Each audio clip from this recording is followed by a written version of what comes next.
Hey guys, welcome to Living Satisfied. My name is Ellie and this is my channel. Today we want to talk about 3 tips for transitioning to having 2 kids. I have 2 kids under 2. My youngest is only 11 weeks when I'm recording this video, and my oldest will be 2. I guess he's 21 months right now, and so it is a little bit hectic. And so I wanted to talk about 3 things that helped me when I was transitioning to 2 kids. First things first, and that is food. Be sure to either meal prep, get food delivered, or freeze meals, whatever you kind of want to do. My church actually offers new moms meals, and so you can set up for like a couple weeks. I think it's like 4 weeks, and you can either be delivered meals every other day or 3 times a week, and that is up to you what you choose. We chose to do, I think, every other day, and so for 4 weeks every other day someone delivered us meals, and it was so helpful. And I know my church does this for, you know, you don't have to be a member of my church or anything like that.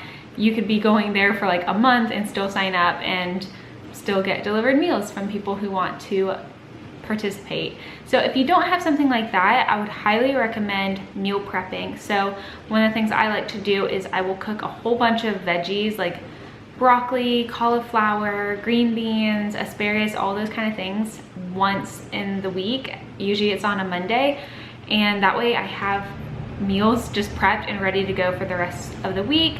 And I'll also cook things like chicken or rice and things like that as well.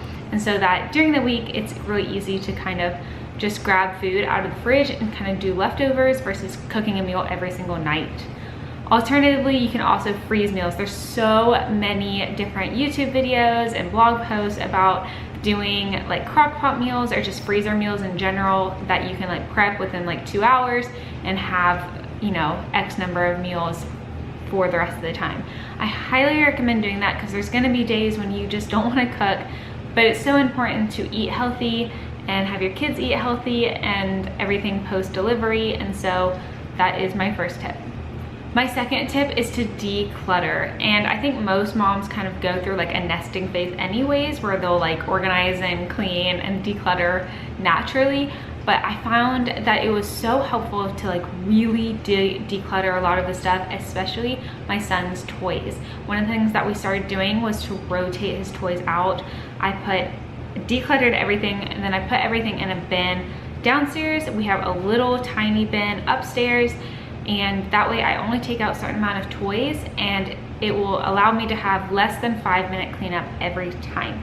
And so at the end of the day or middle of the day, whenever I'm cleaning up, I know that it's only gonna take me about 5 minutes to pick up all the toys, because he's not old enough to really pick up his toys yet.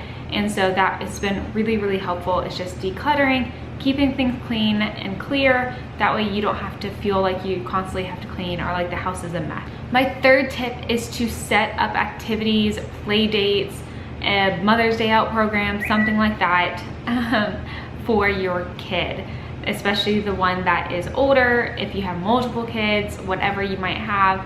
My son, like I said, is almost 2, and so we set up a Mother's Day out program, or Parents' Day out program as ours calls it, because you can't exclude those dads.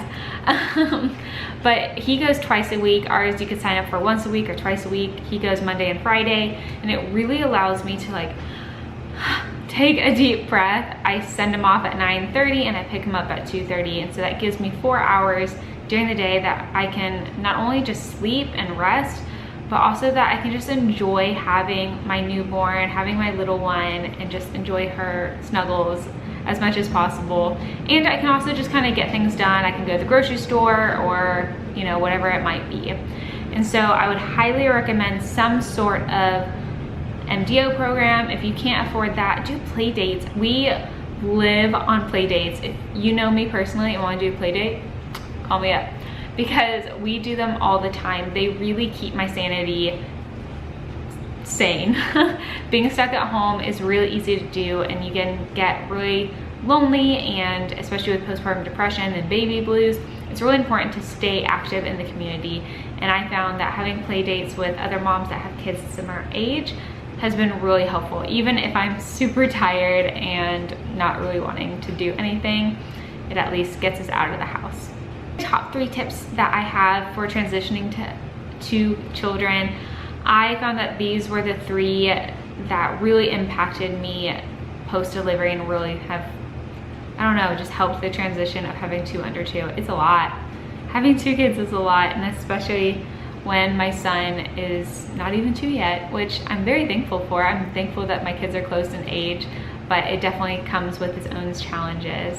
So I hope that you found that these tips were helpful, or at least encouraged you to get out and do a play date or do some meal planning. They really will help you. And don't forget to subscribe down below, and I will see you guys next time. Bye.